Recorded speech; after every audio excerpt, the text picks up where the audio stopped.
देखिए ये बड़ी हैरानकुन खबर है और चौंका देने वाली खबर है कि हारिस रऊफ ने ये डिसीजन ले लिया था कि वो इंटरनेशनल क्रिकेट को खैर बात कह रहे हैं, टेस्ट नहीं बल्कि ओडीआई और टी20 क्रिकेट को भी छोड़ रहे हैं। और उन्होंने डिसाइड कर लिया था कि वो सारा फोकस लीग्स पे खेलेंगे, करेंगे, लाहौर कलंदर की तरफ से खेलेंगे, बाकी बिग बैश का उनको कॉन्ट्रैक्ट था। उन्होंने कहा मैं बीपीएल खेलूंगा और बाकी जो लीगें हैं वो मैं खेलूंगा। अगर उनके कैरियर पर आप इंटरनेशनल जो पाकिस्तान की तरफ से उनका कैरियर है अगर आप उस पर निगाह दौड़ाएं तो बहुत ही मुख्तसर सा कैरियर है, लिमिटेड। एक टेस्ट मैच उन्होंने खेला हुआ है, टोटल एक टेस्ट मैच जहां पे उनको विकेट भी एक है। 37 सिर्फ और सिर्फ 37 ओडीआईस उन्होंने खेले हुए हैं जहां पे उनकी एवरेज 26 प्लस की उनकी एवरेज है। जबकि टी20 की बात की जाए तो टी20 में सिर्फ और सिर्फ 64 टी20 उन्होंने खेले हुए जहां पे उनकी तकरीबन 21 प्लस की एवरेज है। और ये जो ओडीआईस उन्होंने खेले ये भी सिर्फ इस वजह से खेले हैं कि उनकी ये जो बाबर आजम हो गए या आपकी जो करंट जितने थे शहनशाह अफरीदी इन सबसे दोस्ती बहुत अच्छी थी, इसलिए वो ओडीआईस खेल जाते। इसमें से 37 में तो 10 तो वर्ल्ड कप की मिला लो। जिस पर हारिस रऊफ ने ये सोचना शुरू कर दिया कि भाई मैं पाकिस्तान की जानब से खेलना ही छोड़ दूंगा, मेरी इज्जत बनी हुई है, लाहौर कलंदर में भी खेल रहा हूं, लीग्स में भी मेरा नाम बना हुआ है, वहां से पैसे कमाऊंगा, तो अगर एनओसी जारी ना किया गया मैं जो है वो रिटायरमेंट ले लूंगा। मसला सारा इतना था, यानी कि टक्कू के चक्कर में, पैसे कमाने के चक्कर में ये रिटायरमेंट लेना चाह रहा था। फिर अचानक से इसको एनओसी जारी कर दिया गया और इसने वो अपना जो फैसला है वो बदल दिया, क्योंकि हारिस रऊफ को और बुरी शक्ल के अंदर प्रेजेंट करता है दुनिया के सामने कि हारिस रऊफ वाकई ये कंसिडर कर रहे थे कि मैं पाकिस्तान से रिटायरमेंट ले लूं। क्यों? क्योंकि मेरे पर प्रेशर डाला गया, मुझे क्रिटिसिज्म बर्दाश्त नहीं हुआ। यार हारिस रऊफ जितने माचो मैन नजर आते हैं, अगर वो इतना सॉफ्ट क्रिटिसिज्म भी बर्दाश्त ना कर सके जो कि एक जस्टिफाइड क्रिटिसिज्म था, क्योंकि हारिस रऊफ ने अपने वर्कलोड को कभी मैनेज नहीं किया। व्हेन इट केम टू टी20 cricket, ODI world cup year में आप जाके दुनिया भर में खज्जल हो रहे थे। आप उस वक्त तो आपने वर्कलोड की कोई बात नहीं की दुनिया के सामने, वो भी तो एक आपका साल था 2023 दुनिया के सामने था ना कि आप यहाँ क्रिकेट खेल रहे हो, फिर वहां जा रहे हो, फिर इधर जा रहे हो, फिर उधर जा रहे हो। जय हिंद दोस्तों, पाकिस्तान ब्रेकिंग न्यूज चैनल में आप सभी का हार्दिक स्वागत। पाकिस्तानी मीडिया में ये खबर चल रही है कि हारिस रऊफ ने रिटायरमेंट का प्लान किया था। जब पाकिस्तान की टीम का सिलेक्शन होना था ऑस्ट्रेलिया के लिए, तभी ही पाकिस्तान क्रिकेट बोर्ड ने हारिस रऊफ को टेस्ट मैच खेलने के लिए अप्रोच किया था और हारिस रऊफ ने टेस्ट खेलने से इनकार कर दिया। तभी ही पाकिस्तान ने ये बात भी जता दी कि वो हारिस रऊफ को बीबीएल खेलने के लिए एनओसी नहीं देंगे। तभी ही हारिस रऊफ को गुस्सा आया और उन्होंने अपने परिजनों को कहा कि मैं रिटायरमेंट लेने जा रहा हूँ क्योंकि पाकिस्तान क्रिकेट बोर्ड मुझे टेस्ट मैच खेलने के लिए फोर्स कर रहा है और मुझे बीबीएल के लिए एनओसी भी नहीं दी जा रही है। वहीं पर फिर उनके परिजनों ने उनको कहा कि अगर तुम 30 साल के उम्र में ही रिटायरमेंट लोगे तो तुम्हारी ब्रांड वैल्यू कम हो जाएगी और बाकी लीग्स में तुमको उतने पैसे नहीं दिए जाएंगे जितने तुमको अब मिलते हैं, क्योंकि तुम पाकिस्तान क्रिकेट के प्रीमियम फास्ट बॉलर हो और यही कारण है कि बाकी लीगों में तुमको पैसे अच्छे खासे मिलते हैं। तब जाकर हारिस रऊफ ने रिटायरमेंट लेने का फैसला को टाल दिया, पर यह तो सरासर ब्लैकमेलिंग हुई। इसका मतलब यह है कि पैसों के लिए हारिस रऊफ पाकिस्तान क्रिकेट बोर्ड को ब्लैकमेल कर रहे हैं। जब मीडिया में ये बात ब्रेक होने के बाद हारिस रऊफ ने इसके ऊपर कवर करने के लिए एक नैरेटिव बनाया जहां पर उनका कहना है कि मोहम्मद हफीज़ और पाकिस्तान के सिलेक्टर वहाब रियाज उनके ऊपर प्रेशर डाल रहे थे कि वो पाकिस्तान के लिए टेस्ट मैच खेले। तो क्या हारिस रऊफ को पाकिस्तान से ज़्यादा बाकी लीगों में खेलना महत्वपूर्ण लगता है? देखकर तो लग रहा है क्योंकि उनको पैसा ज़्यादा प्यारा है बल्कि देश के लिए खेलना। ऐसे ही वीडियो को अंतिम तक देखते रहिए, लाइक कीजिए, शेयर कीजिए और सब्सक्राइब कीजिए मेरे चैनल को और बेल आइकन दबाना बिल्कुल भी ना भूले और आपकी जो भी राय हो उसे कमेंट बॉक्स में जरूर दे।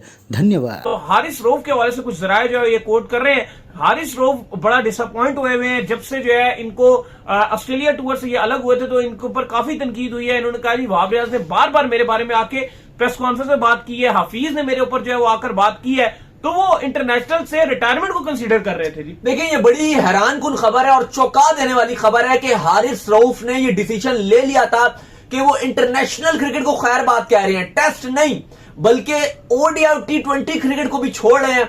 और उन्होंने डिसाइड कर लिया था कि वो सारा फोकस लीग्स पे खेलेंगे, करेंगे, लाहौर कलंदर की तरफ से खेलेंगे, बाकी बिग बैश का उनको कॉन्ट्रैक्ट था, उन्होंने कहा मैं बीपीएल खेलूंगा और बाकी जो लीगें हैं वो मैं खेलूंगा। अगर उनके कैरियर पर आप इंटरनेशनल जो पाकिस्तान की तरफ से उनका कैरियर है अगर आप उस पर निगाह दौड़ाएं तो बहुत ही मुख्तसर सा कैरियर है, लिमिटेड। एक टेस्ट मैच उन्होंने खेला हुआ है, टोटल एक टेस्ट मैच जहां पे उनको विकेट भी एक है।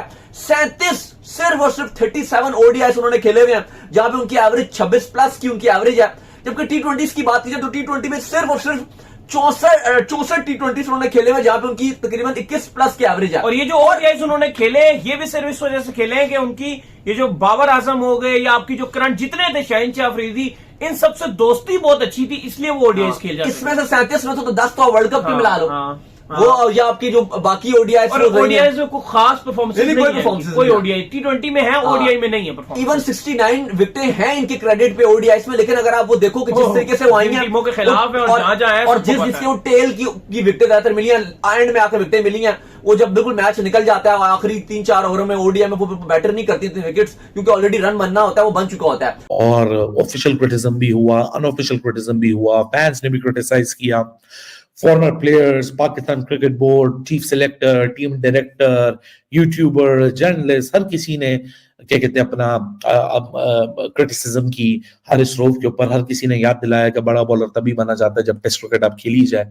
लेकिन मजे की बात है कि आप शायद कैपेबल नहीं है, या शायद आपकी बॉडी तैयार नहीं है, ये जस्टिफाइड बात होती है। प्लेयर को अपनी अंदर जो वो कहते हैं ना कि कब्र का हाल तो सिर्फ मुर्दे को पता होता है, जो मुर्दा उसके अंदर दफन होता है, कि कब्र के अंदर होता क्या। इसी तरह एक प्लेयर को, एक बॉलर को खुद पता होता है कि मेरी बॉडी मुझे कितनी इजाजत दे रही है। बहुत अच्छी बात है जब आप इस तरह की अवेयरनेस पैदा कर लेते हैं। लेकिन ये अवेयरनेस जब आप पिछले साल वर्ल्ड कप ईयर में अपने आप को जाके मल्टीपल फॉर्मेट गेम्स जो कि इंग्लैंड में खेले जा रहे थे वहां रगड़ रहे थे, तब आपको क्या याद नहीं आ रहा था।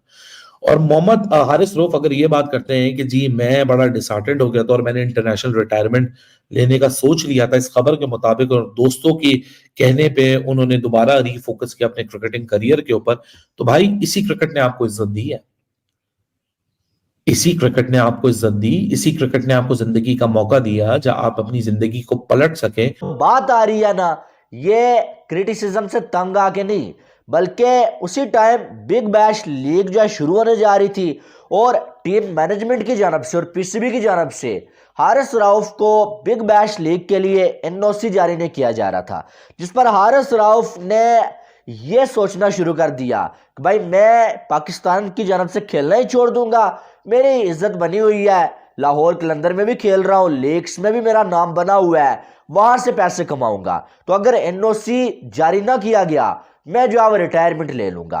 मसला सारा इतना था, यानी कि टक्कू के चक्कर में, पैसे कमाने के चक्कर में ये रिटायरमेंट लेना चाह रहा था। फिर अचानक से इसको एनओसी जारी कर दिया गया और इसने वो अपना जो फैसला है वो बदल दिया। बात यह है, कोई ये सारी ड्रामेबाजी है, झूठ है कि भाई क्रिटिसिज्म से तंग आ रहा है, और अगर ऐसी बात है भी है तो भाई जब तारीफें हो रही हो, विकेटें 4-4 ले रहे हो तो तब तो कोई मसला नहीं होता है, लेकिन जब आपकी परफॉर्मेंस बुरी होती है, एक एक ओवर में आप 20-20 30-30 रन खा रहे हो, टीम आपकी बॉलिंग की वजह से हार रही हो, तो आपसे क्रिटिसिज्म बर्दाश्त नहीं होता है।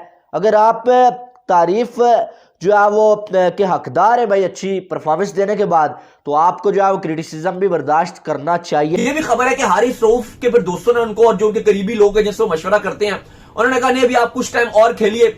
और अब उन्होंने ये कहा गया कि अगर आप उनके ऊपर ज्यादा प्रेशर डाला गया या अगर उनको कहा गया कि आप टेस्ट क्रिकेट दोबारा खेलो, तो वो इस पर दोबारा से इसी डिसीजन पर आएंगे और एकदम से इंटरनेशनल क्रिकेट को खैर बात कह देंगे। यानी कि इनडायरेक्टली उन्होंने ये मैसेज दे दिया, वो क्योंकि खुद डिसीजन ले चुके थे, फिर उनके कुछ करीबी लोगों ने उनको बोला कि नहीं यार अभी तुम सिर्फ 30 साल के हो, 30 इयर्स के हो, अभी अगर तुम रिटायरमेंट ले लेते हो तो तुम्हारा लीग्स में भी तुम्हारी वैल्यू थोड़ी सी गिरेगी, तो बेहतर है तुम 2-3 साल और खेलो और फिर तुम रिटायरमेंट दे दो।